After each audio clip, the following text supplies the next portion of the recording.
Hi friends, welcome to my channel. நம்ம இந்த வீடியோல எதை பத்தி பார்க்க போறோம்னா the let யூஸ் பண்ணி எப்படி சென்டென்ஸ் மேக் பண்ணலாம் அத பத்தி தான் நம்ம இந்த வீடியோல கிளியரா பார்க்க போறோம். ஓகே फ्रेंड्स, வீடியோக்குள்ள போறதுக்கு முன்னாடி நம்ம சேனலை ஃபர்ஸ்ட் டைம் பாக்குறீங்கன்னா Subscribe பண்ணுங்க. இந்த வீடியோ உங்களுக்கு பிடிச்சிருந்தா லைக் பண்ணுங்க. ஓகே, இந்த வீடியோக்குள்ள போகலாம். ஓகே, the let அப்படினா இப்போ வந்து நம்ம ஒரு செயல் செய்ய அலோ பண்ணு, பெர்மிஷன் கொடு அப்படினு சொல்லுவோம்ல, அதுக்கு தான் நம்ம let யூஸ் பண்ணோம். ஓகே, என்ன இத செய்ய விடு, என்ன அங்க போக விடு, என்ன தூங்க விடு, நம்ம சொல்லுவோம்ல என்ன எழுத விடு, என்ன படிக்க விடு, என்ன சமைக்க விடு. அப்படி அந்த விடு அப்படின்னு சொன்னாலே ஒரு செயலை ஒரு நிகழ்வை வந்து செய்ய விடு அப்படின்னு சொல்லும்போது விடுனா let யூஸ் பண்ணுவோம். அதே இது லாஸ்ட் டும், இப்போ அவ போகட்டும், அவ தூங்கட்டும், அவ சமைக்கட்டும், அந்த டும் அப்படின்னு வரும்போதும் நம்ம வந்து let யூஸ் பண்ணுவோம். ஓகே, இப்ப பாருங்க, நம்ம ஃபர்ஸ்ட் வந்து நெகட்டிவ் பார்க்க போறோம். Negative sentence. இப்ப அவனை உள்ளே விடாதே அப்படின்னு சொல்றோம். இதே இது அவனை உள்ள விடு அப்படின்னு சொல்றதுக்கு எப்படி சொல்லுவோம்? ஃபார் எக்ஸாம்பிள், அவனை உள்ள விடு அப்படின்னு சொல்றோம். இல்ல எழுதுறேன் பாருங்க, இல்ல வந்து விடு அப்படின்னு சொல்றதுக்கு let யூஸ் பண்ணுவோம் தானே, அதுதான் ஃபர்ஸ்ட் எழுதணும். இல்ல வந்து சப்ஜெக்ட் கிடையாது, சரியா? அவனை உள்ளே விடு, அவனை அப்படிங்கிறது என்னது? Object pronoun. அப்போ ஃபர்ஸ்ட் வந்து let எழுதணும். அடுத்து என்னன்னா யார நம்ம சொல்றோமோ அவனை, இப்ப வந்து அவனை உள்ளே விடு அப்படின்னு சொல்றோம். அப்போ அவனை ஆப்ஜெக்ட் ப்ரோனவுன் அடுத்து வரும். அவனைனா him. அடுத்து எங்க விடணும்? உள்ளே. உள்ளேனா in. Okay, let him in அப்படின்னா அவனை உள்ளே விடு. Okay, let him in. இது நெகட்டிவ்ல நம்ம சொல்றோம், அவனை உள்ளே விடாதே அப்படின்னு. அவனை உள்ள விடாத, நம்ம சொல்லுவோம்ல அவனை வந்து உள்ள விடாத அப்படின்னு. அப்ப அந்த விடாதே அப்படின்னு நெகட்டிவ்ல சொல்லும் போது அதுல என்ன சேர்க்கணும்? டோன்ட் கூட சேர்த்தா போதும். do not இல்லனா don't. ஓகே, do not இல்லனா don't. இத do not னு சொல்லலாம், இல்ல ஷார்ட்டா don't னு சொல்லலாம். ஓகே, அப்ப இல்ல வந்து don't எழுதுறேன். don't. அடுத்து இதே இத அப்படியே எடுத்து எழுதுனா போதும். don't let, விடாதே. ஓகே, யார? அவனை. அவனைனா him. ஓகே, எங்க? உள்ளே. உள்ளேனா in. அடுத்து இங்க verb வந்துச்சுன்னா அந்த verb வந்து present formல தான் இருக்கும், சரியா? அப்ப அவனை உள்ளே விடாத அப்படின்னா don't let him in. don't let him in. Okay, அடுத்து அவனை அங்க போக விடாத, நம்ம சொல்லுவோம்ல அவனை அங்க போக விடாத அப்படின்னு. அப்ப அவனை அங்க போக விடாதேன்னு சொல்றதுக்கு எப்படி சொல்லலாம் பாருங்க? விடாதே அப்படின்னா don't let. don't let, விடாதே. யாரா? அவனை. அவனைனா him. ஓகே, அடுத்து verb வரணும். இல்ல verb எது?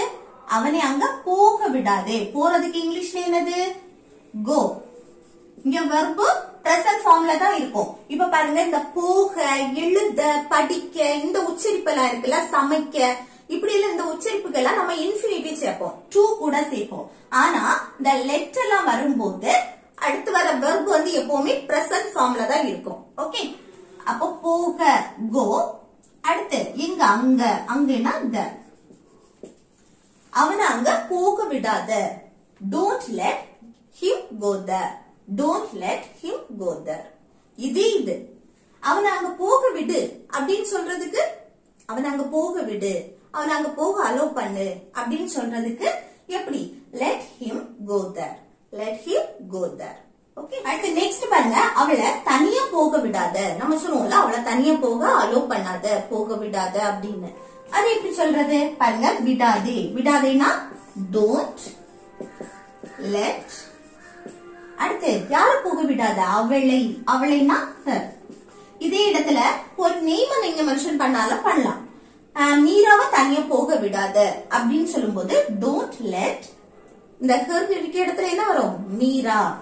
மீரா. அடுத்து என்ன? போக. போறதுக்கு இங்கிலீஷ்ல என்னது? go. go. அடுத்து தனியா alone. ஓகே, அப்போ அவளை தனியா போக விடாதேனா don't let her go alone. don't let her go alone. இது மீராவை தனியா போக விடாத அப்படின்னு சொல்லும்போது don't let Meera go alone. don't let Meera go alone. Okay. Next அவர்கள் கொஞ்ச நேரம் விளையாடட்டும். நம்ம சொல்லுவோம்ல அவங்க கொஞ்ச நேரம் விளையாடட்டும் விடு அப்படின்னு சொல்லுவோமா, அதுதான் கொஞ்ச நேரம் விளையாடட்டும். டும் அதுக்கு என்ன யூஸ் பண்ணுவோம், let. அப்போ let இது பாசிட்டிவா நம்ம பேசுறது தானே, அவங்க கொஞ்ச நேரம் விளையாடட்டும் அப்படின்னு. அப்போ let டும் அதுதான் ஃபர்ஸ்ட் எழுதணும். let இது அவர்கள் அப்படிங்கிறது சப்ஜெக்ட் கிடையாது, அது ஆப்ஜெக்ட். அப்போ let அடுத்து என்ன வரணும், ஆப்ஜெக்ட் ப்ரோனவுன். இல்ல ஆப்ஜெக்ட் ப்ரோனவுன் என்ன, அவர்கள். அவர்கள்னு சொல்லும்போது them. ஓகே, சப்ஜெக்ட்டுக்கு அவர்கள்னு சொல்லும்போது they. அதே இது ஆப்ஜெக்ட் என்ன ஆகும்னா them. them அடுத்து என்ன, verb விளையாடட்டும். அந்த விளையாடக்கூடிய செயல், விளையாடுறதுக்கு இங்கிலீஷ்ல play. எப்போ கொஞ்ச நேரம், for a while. கொஞ்ச நேரம்னா for a while. அப்போ அவர்கள் கொஞ்ச நேரம் விளையாடட்டும் அப்படின்னா let them play for a while. let them play for a while. Okay, next பாருங்க, என்ன டிவி பார்க்க விடு. நம்ம சொல்லுவோம்ல என்ன டிவி பார்க்க விடு, தொந்தரவு பண்ணாத அப்படின்னு. அப்போ என்ன டிவி பார்க்க விடு அப்படின்னு சொல்றோம். விடுனா let, ஒரு செயலை செய்ய அனுமதி. ஓகே, let அடுத்து என்ன வரணும், என்னை, ஆப்ஜெக்ட். என்னைனா me. இந்த லெட்டுக்கு அடுத்து சப்ஜெக்ட் வராது, ஆப்ஜெக்ட் தான் வரும். ஓகே, let me அடுத்து என்னது, டிவி பார்க்க. verb வந்திருக்கு, பார்க்க. பார்க்கனா டிவியை மென்ஷன் பண்ணி பார்க்கிறதுனா watch. watch TV. ஓகே, என்ன டிவி பார்க்க விடு அப்படின்னா let me watch TV. let me watch TV. அது இது அவன் அங்கிருந்து போகட்டும். நம்ம சொல்லுவோம்ல அவன் அங்கிருந்து போகட்டும், இல்ல அவனை அங்கிருந்து போக விடு. ரெண்டுமே சேம் இங்கிலீஷ் மீனிங் தான் வரும். ஓகே, இங்கிலீஷ் தான் வரும். அவன் அங்கிருந்து போகட்டும், இல்ல அவனை அங்கிருந்து போக விடு. ஓகே, ரெண்டுக்குமே இங்கிலீஷ் சேமா தான் வரும். பாருங்க, இங்க போகட்டும், போக விடு, அதுக்கு let. அடுத்து என்ன வரணும், அவன், ஆப்ஜெக்ட். அவன்னா him. அடுத்து என்ன வரணும், இங்க verb வந்திருக்கு, verb போகட்டும், அந்த போக விடு அப்படின்னு. அப்ப போறதுக்கு இங்கிலீஷ்ல go. அடுத்து எங்கிருந்து, அங்கிருந்து. அந்த இருந்து அதுக்கு from. அங்கேன்னு மென்ஷன் பண்ணும்போது the. ஓகே, அப்போ அவன் அங்கிருந்து போகட்டும், இல்ல அவனை அங்கிருந்து போக விடு அப்படின்னு சொல்றதுக்கு எப்படி சொல்லலாம், let him go from there. let him go from there. Okay, next, நீ என்ன டிவி பார்க்க விடுவியா. நம்ம சொல்லுவோம்ல நான் இத படிச்சேனா, இல்ல நான் இந்த செயலை செய்தேனா, இந்த வேலையை நான் செய்தேனா நீங்க என்ன டிவி பார்க்க விடுவீங்களா. அம்மா கிட்ட கேட்போம்ல நீங்க என்ன டிவி பார்க்க விடுவீங்களா. அப்போ இல்ல மரியாதை நீங்க, வயசுக்கு மூத்தவங்கன்னா நீங்க, நீங்க என்ன டிவி பார்க்க விடுவீங்களா, விடுவீர்களா அப்படின்னு கேக்குறது. விடுவீங்களா, விடுவீர்களா. ஓகே, இது அக்கா அண்ணா கிட்ட நம்ம என்ன கேட்போம், இதை நான் செய்ய தந்தேன்னா நீ என்ன டிவி பார்க்க விடுவியா அப்படின்னு கேட்போம் தானே, அதுதான். அப்போ நீங்க என்ன டிவி பார்க்க விடுவீங்களா, இல்ல நீ என்ன டிவி பார்க்க விடுவியா, ரெண்டுமே சேம் தான். ஓகே, இல்ல எப்படி எழுதுறது பாருங்க, குஸ்டினா கேட்கும், பார்க்க விடுவியா. இனிமேல் தான் அந்த செயல் நடக்க போகுது. அப்போ ஃபியூச்சரை மெயின் பண்ணி கேட்கறனால ஃபியூச்சருக்கு நம்ம என்ன போடணும், will. ஃபியூச்சருக்கு will. ஓகே, அடுத்து என்னன்னா சப்ஜெக்ட் வந்துச்சுன்னா சப்ஜெக்ட். இங்க சப்ஜெக்ட் என்ன, நீங்க, நீங்க, நீ. ஓகே, அது சப்ஜெக்ட். சப்ஜெக்ட்னா நீனா யூ. Okay, you. அடுத்து என்ன வரணும், அடுத்து let. நீங்க என்ன டிவி பார்க்க விடுவீங்களா, விடக்கூடிய செயல். விடுறதுக்கு இங்கிலீஷ்ல என்னது, let. ஓகே, அடுத்து என்ன வரணும், யார பார்க்க விடணும், என்ன. லெட்டுக்கு அடுத்து ஆப்ஜெக்ட். ஆப்ஜெக்ட் ப்ரோனவுன் என்னை. என்னைனா me. இல்ல ஒரு நேம் வேணாலும் வரலாம். ஓகே, இப்போ மீரா, ஷான், இப்படி இல்ல அம்மா அப்பா யார் வேணாலும் ஓகே இந்த இடத்துல வரலாம். let me. அடுத்து என்ன வரணும், verb. let டிவி பார்க்கக்கூடிய செயல். அப்ப பார்க்கிறதுக்கு இங்கிலீஷ்ல watch. எது, டிவி. ஓகே, அப்போ நீங்க என்ன டிவி பார்க்க விடுவீங்களா அப்படின்னு கேக்குறதுக்கு will you let me watch TV. will you let me watch TV? Okay. Next, நீ படித்தால் நான் உன்னை தூங்க விடுவேன். ஓகே, நம்ம வந்து அம்மா மேக்ஸிமம் இத சொல்லுவாங்க, நீ இத படிச்சேன்னா நான் உன்னை தூங்க விடுவேன், இல்லைன்னா தூங்க விட மாட்டேன், நீ ஃபுல்லாவே படிச்சு முடிக்கிறது வரைக்கும் நான் உன்னை தூங்க விடவே மாட்டேன் அப்படின்னு சொல்லுவாங்க தானே. அதான் நீ படிச்சா நான் உன்னை தூங்க விடுவேன். இது எப்படி சொல்றது? இல்ல பாருங்க, ரெண்டு நிகழ்வு இருக்கு. நீ படித்தால் அது ஒரு நிகழ்வு, நான் உன்னை தூங்க விடுவேன் அது ஒரு நிகழ்வு. இல்ல ஃபர்ஸ்ட் வந்து நான் உன்னை தூங்க விடுவேன், அத ஃபர்ஸ்ட் எழுதுவோமா?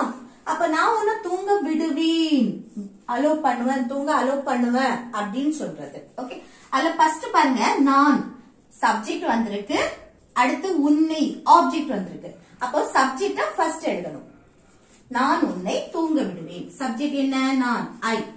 அடுத்து பாருங்க, உன்னை தூங்க விடுவேன், ஃபியூச்சரை மெயின் பண்ணி நம்ம பேசுறோம் தானே. அப்போ சப்ஜெக்ட் ஐக்கு அடுத்து என்ன வரணும்? வில். ஃபியூச்சரை மெயின் பண்றதுனால சப்ஜெக்ட்டுக்கு அடுத்து வில். அடுத்து என்ன வரணும்? லெட். ஓகே, விடுவேன், அந்த விடக்கூடியது லெட். அடுத்து என்ன? உன்னை. இந்த லெட்டுக்கு அடுத்து ஆப்ஜெக்ட் போடணும். உன்னை, உன்னைனா யூ. சப்ஜெக்ட்டுக்கு வந்து சப்ஜெக்ட் நீன்னு சொன்னாலும் யூ தான் வரும், ஆப்ஜெக்ட் உன்னை அப்படின்னு சொன்னாலும் யூ தான் வரும். ஓகே, யூங்கிறது சப்ஜெக்ட்டுக்கும் வரும், ஆப்ஜெக்ட் யூ உன்னைன்னு சொல்றதுக்கும் யூ தான் வரும். அடுத்து என்ன வரணும்? வெர்ப். தூங்க. தூங்குறதுக்கு இங்கிலீஷ்ல ஸ்லீப். ஓகே, நான் உன்னை தூங்க விடுவேன். I will let you sleep. I will let you sleep. இது நீ படிச்சா நான் உன்னை விளையாட விடுவேன் அப்படின்னு சொல்றதுக்கு நான் உன்னை தூங்க விடுவேன்னு சொல்றேன், இல்ல விளையாட அப்படின்னு சொல்லும்போது I will let you play. Okay, அடுத்து எப்போ? நீ படித்தால், அந்த all அதுக்கு என்ன போடணும்? if போடணும். Okay, or if. அந்த நிகழ்வு ஆரம்பிக்கிறதுக்கு முன்னாடி நம்ம if போட்டு தான் எழுதணும். Okay, if. அடுத்து நீ படித்தால், சப்ஜெக்ட் என்ன? நீ. நீனா யூ. அதான் சொன்னேன்ல, இப்ப வந்து சப்ஜெக்ட் நீன்னு வந்தாலும் யூ தான் வரும், உன்னை ஆப்ஜெக்ட் வந்தாலும் யூ தான் வரும். ஓகே, அப்போ நீ யூ. அடுத்து படித்தால், படிக்கிறதுக்கு இங்கிலீஷ்ல ஸ்டடி. ஓகே, இங்க பாருங்க, இது வந்து இங்க வில் வந்தாலே நம்ம வந்து ஃபியூச்சரை மெயின் பண்ணி பேசினாலே அடுத்து வந்து பிரசன்ட் ஃபார்ம்ல வரும். இது வந்து பாஸ்ட்ல நம்ம எழுதக்கூடாது. நீ படித்தால் அப்படிங்கிறது நம்ம பாஸ்ட்ல எழுதக்கூடாது, பிரசன்ட்ல எழுதணும். ஓகே, அப்ப நீ படித்தால் நான் உன்னை தூங்க விடுவேன் அப்படின்னு சொல்றதுக்கு எப்படி சொல்லலாம்? I will let you sleep if you study. Okay, I will let you sleep if you study. அடுத்து நெக்ஸ்ட் பாருங்க, நான் நேற்று அவனை விளையாட விட்டேன். நம்ம சொல்லுவோம்ல, நேற்றுக்கு நான் அவனை விளையாட விட்டேன், அதனால இன்னைக்கு விட மாட்டேன் அப்படின்னு சொல்லுவோமா. அப்ப நேற்று நடந்த சம்பவம், நான் நேற்று அவனை விளையாட விட்டேன். அப்ப நேற்றுனா சிம்பிள் பாஸ்ட் டென்ஸ் படி பேசணும். சிம்பிள் பாஸ்ட் டென்ஸ் படி எப்படி சொல்லணும்? ஃபர்ஸ்ட் சப்ஜெக்ட் நான், ஐ. சப்ஜெக்ட் வந்திருக்கு, சோ அதை எழுதணும். ஃபர்ஸ்ட் நான்ங்கிறது ஐ. அடுத்து என்ன? வெர்ப். வெர்ப் என்ன ஃபார்ம்ல இருக்கணும்? பாஸ்ட் ஃபார்ம்ல.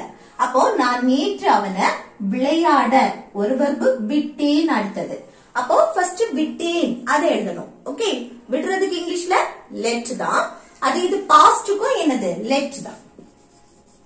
ஓகே, இது வந்து V2 ஃபார்ம்ல இருக்கும். I let, அது பாஸ்ட் ஃபார்ம்ல இருக்கு. அடுத்து லெட்டுக்கு அடுத்து என்ன வரணும்? நம்ம யார் சொல்றோம்னு மென்ஷன் பண்ணணும். அப்ப நான் நேற்று அவனை, ஆப்ஜெக்ட் ப்ரோனவுன், அவனைனா him. அடுத்து verb, மெயின் verb. அப்ப விளையாட, அது வந்து பிரசன்ட் ஃபார்ம்ல இருக்கும். ஓகே, இது வந்து பிரசன்ட் ஃபார்ம்லயே இருக்கும். இங்க போகும் I let him play அப்படின்னா நான் அவனை விளையாட விட்டேன். எப்போ? நேற்று. நேற்றுனா yesterday. ஓகே, அப்போ நான் நேற்று அவனை விளையாட விட்டேன் அப்படின்னு சொல்றதுக்கு I let him play yesterday. I let him play yesterday. Next, அம்மா என்ன வந்து என் ஃப்ரெண்ட்ஸ் கூட வெளியே விட மாட்டாங்க. நம்ம வந்து சொல்லுவோம்ல, அம்மா வந்து என்ன ஃப்ரெண்ட்ஸ் கூட வெளியே விட மாட்டாங்க அப்படின்னு சொல்லுவாங்க தானே. அப்ப பாருங்க, என் அம்மா, என்னுடைய அம்மா என்ன என் ஃப்ரெண்ட்ஸோட வெளியே விட மாட்டாங்கன்னு சொல்றேன். நெகட்டிவ் ஃபார்ம், விட மாட்டாங்க. அப்ப நெகட்டிவ்ல சொல்லணும். இன்னொன்னு என்னன்னா இத நம்ம சிம்பிள் பிரசன்ட் டென்ஸ் படியும் பேசலாம். ஓகே, பொதுவாவே எங்க அம்மா என் ஃப்ரெண்ட்ஸ் கூட வெளியே அனுப்புறது இல்ல, வெளியே விடுறது இல்ல அப்படின்னு சொல்லிட்டு நம்ம என்னது சிம்பிள் பிரசன்ட் டென்ஸ் படியும் நம்ம பேசலாம். பொதுவாவே அப்படி விட மாட்டாங்க அப்படின்னு சொல்லிட்டு. இது ஃபியூச்சரை மெயின் பண்ணியே நம்ம பேசலாம். எங்க அம்மா விட மாட்டாங்க. ஓகே, விடமாட்டார், விடமாட்டாள் அப்படி எல்லாம் சொல்லும் போது அந்த மாட்டாள் அப்படின்னாலே அது ஃபியூச்சரை மெயின் பண்ணி நம்ம பேசுவோம் தானே. அப்போ ஃபியூச்சரை மெயின் பண்ணியே நம்ம பேசலாம். மற்றபடி நம்ம சிம்பிள் பிரசன்ட் டென்ஸ் படி பொதுவாவே எங்க அம்மா வெளியே விட மாட்டாங்க அப்படின்னு சொல்லும் போது நம்ம சிம்பிள் பிரசன்ட் டென்ஸ் படியும் பேசலாம். ஓகே, ரெண்டுமே சொல்லிதார. என் அம்மா என்ன என் ஃப்ரெண்ட்ஸ் கூட வெளியே விட மாட்டாங்க. ஃபர்ஸ்ட் சப்ஜெக்ட் எழுதணும். ஓகே, சப்ஜெக்ட் என்ன என் அம்மா, அப்போ மை மாம். ஓகே, இல்ல மாம் மட்டும் போட்டாலும் ஒண்ணும் இல்ல, மை மாம். அடுத்து என்ன நெகட்டிவ்ல பேசுறோம், விட மாட்டாங்க அப்படின்னு. அப்ப நெகட்டிவ்ல பேசும்போது சிம்பிள் பிரசன்ட் டென்ஸ் படி நீங்க பொதுவாவே அவங்க வெளியே விடுவதில்லை, வெளியே விடுற பழக்கமே இல்ல அப்படின்னு சொல்லும் போது அங்க சிம்பிள் பிரசன்ட் டென்ஸ் படி டஸ்ன்ட் சேர்ப்போம்.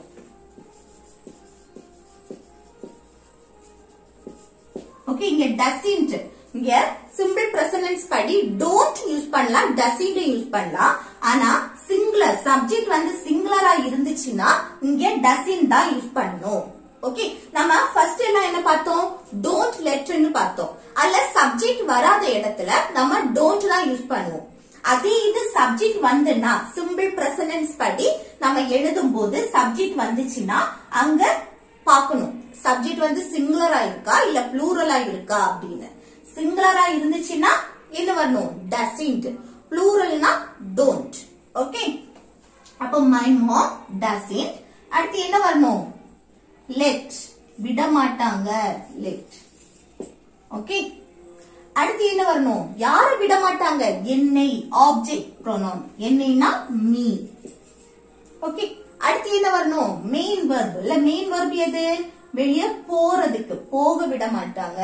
அப்போ போறதுக்கு இங்கிலீஷ்ல கோ, எங்க, வெளியே, அவுட். ஓகே, அடுத்து யார் கூட வெளியே விட மாட்டாங்க, என் ஃப்ரெண்ட்ஸ் கூட, என் ஃப்ரெண்ட்ஸ் உடன் அப்படின்னு சொல்லுவோம்ல, என் ஃப்ரெண்ட்ஸ் கூட, என் ஃப்ரெண்ட்ஸ் உடன் அப்படின்னா with my friends. ஓகே, இதுல எழுதுற பாத்துக்கோங்க, with my friends. அப்போ என் அம்மா என்ன என் ஃப்ரெண்ட்ஸ் கூட வெளியே விட மாட்டாங்க அப்படின்னு பொதுவாவே அந்த விடுற பழக்கம் இல்ல அப்படின்னு சொல்லும் போது my mom doesn't, இது சிம்பிள் பிரசன்ட் டென்ஸ் படி எழுதியிருக்கோம். My mom doesn't let me go out with my friends.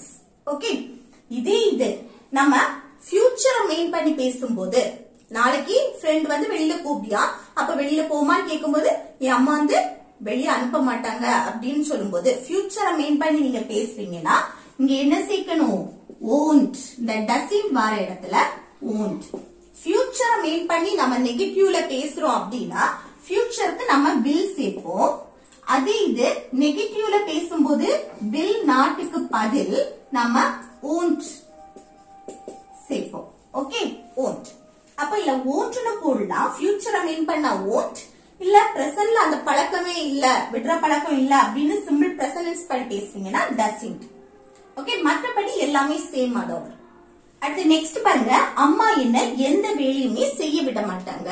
நம்ம சொல்லுவோம்ல அம்மா என்ன எந்த வேலையுமே செய்ய விட மாட்டாங்க, அது பொதுவாவே அந்த செய்ய விட மாட்டாங்க, அந்த செய்ய விடுற பழக்கமே இல்ல அப்படின்னு சொன்னா நம்ம சிம்பிள் பிரசன்ட் டென்ஸ் படி சொல்லணும். இது நீங்க ஃபியூச்சரை மெயின் பண்ணி நீங்க பேசுறீங்கன்னா ஓகே, அப்ப அங்க won't யூஸ் பண்ணணும். இல்ல பாருங்க, won't எப்பவுமே எந்த சப்ஜெக்ட் வந்தாலும் won't யூஸ் பண்ணலாம். ஆனா சிம்பிள் பிரசன்ட் டென்ஸ் படி நீங்க பேசும்போது அது சப்ஜெக்ட பொறுத்து தான் don't வருமா doesn't வருமான்னு தெரியும். இங்க பாருங்க, இங்கேயும் அம்மா அப்படின்னு தான் சொல்றோம். ஓகே, சிங்குலர் சப்ஜெக்ட் சிங்குலரா வந்திருக்கு. அப்போ மாம், இங்க மை சேர்த்தாலும் ஒண்ணும் இல்ல, சேர்க்காட்டியும் ஒண்ணும் இல்ல. Okay, my ma'am. அடுத்து என்ன வரணும், இங்க நெகட்டிவ்ல சொல்றோம் விட மாட்டாங்க அப்படின்னு. நெகட்டிவ்ல சொல்லும் போது doesn't, இல்லனா என்னது won't. இது வந்து ஃபியூச்சரை மெயின் பண்ணா won't. சிம்பிள் பிரசன்ட் படி சொல்றீங்க அப்படின்னா doesn't. அடுத்து என்ன வரணும்? விட மாட்டாங்க. விடுறதுக்கு let. யார? என்னை, me. ஓகே, எதுக்கு விட மாட்டாங்க? வேலை செய்யக்கு. ஓகே, அந்த செய்யறது verb do. செய்யறதுக்கு இங்கிலீஷ்ல do. அடுத்து எந்த வேலையும், அப்போ any work.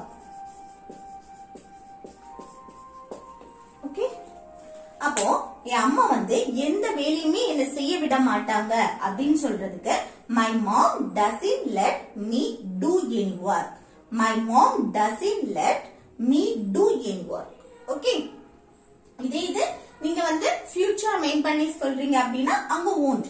My mom won't let me do any work. Okay, அடுத்து நெக்ஸ்ட் பாருங்க homework. அவங்களை வெளியே விடாதே. நெகட்டிவ்ல சொல்றோம் பாருங்க, அவங்கள வந்து வெளியே விடாத அப்படின்னு. இதை எப்படி சொல்லலாம்? இதை எப்படி சொல்லலாம்னு கமெண்ட் பாக்ஸ்ல கமெண்ட் பண்ணுங்க. அடுத்து பாருங்க, அவ படிக்கட்டும். அவ வந்து படிக்கட்டும் அப்படின்னு சொல்றோம். இது எப்படி சொல்லலாம்? அடுத்து பாருங்க, நீ என்ன விளையாட விடுவியா? இப்போ வந்து நம்ம மரியாதையா பேசணும்னா நீங்க என்ன விளையாட விடுவீங்களா? நம்ம அப்பா அம்மா கிட்ட கேட்கும் போது இப்படிதான் கேட்போம் தானே, விடுவீங்களா? ஓகே, மரியாதையா பேசணும்னா இப்படி கேட்போம். இல்ல அண்ணன் அக்கா கிட்ட நான் இத படிச்சேன்னா நீ என்ன விளையாட விடுவியா அப்படின்னு கேட்போம் தானே, அதுதான். அப்போ நீங்க என்ன விளையாட விடுவீங்களா அப்படின்னு கேக்குறது. அது எப்படி கேட்கலாம்? இது எப்படி கேட்கலாம்னு கமெண்ட் பாக்ஸ்ல கமெண்ட் பண்ணுங்க. ஓகே ஃப்ரெண்ட்ஸ், இந்த வீடியோ உங்களுக்கு யூஸ்ஃபுல்லா இருக்கும்னு நினைக்கிறேன். யூஸ்ஃபுல்லா இருந்துச்சுன்னா இந்த வீடியோக்கு லைக் பண்ணுங்க, உங்க ஃப்ரெண்ட்ஸ்க்கு ஷேர் பண்ணுங்க. Okay, thank you.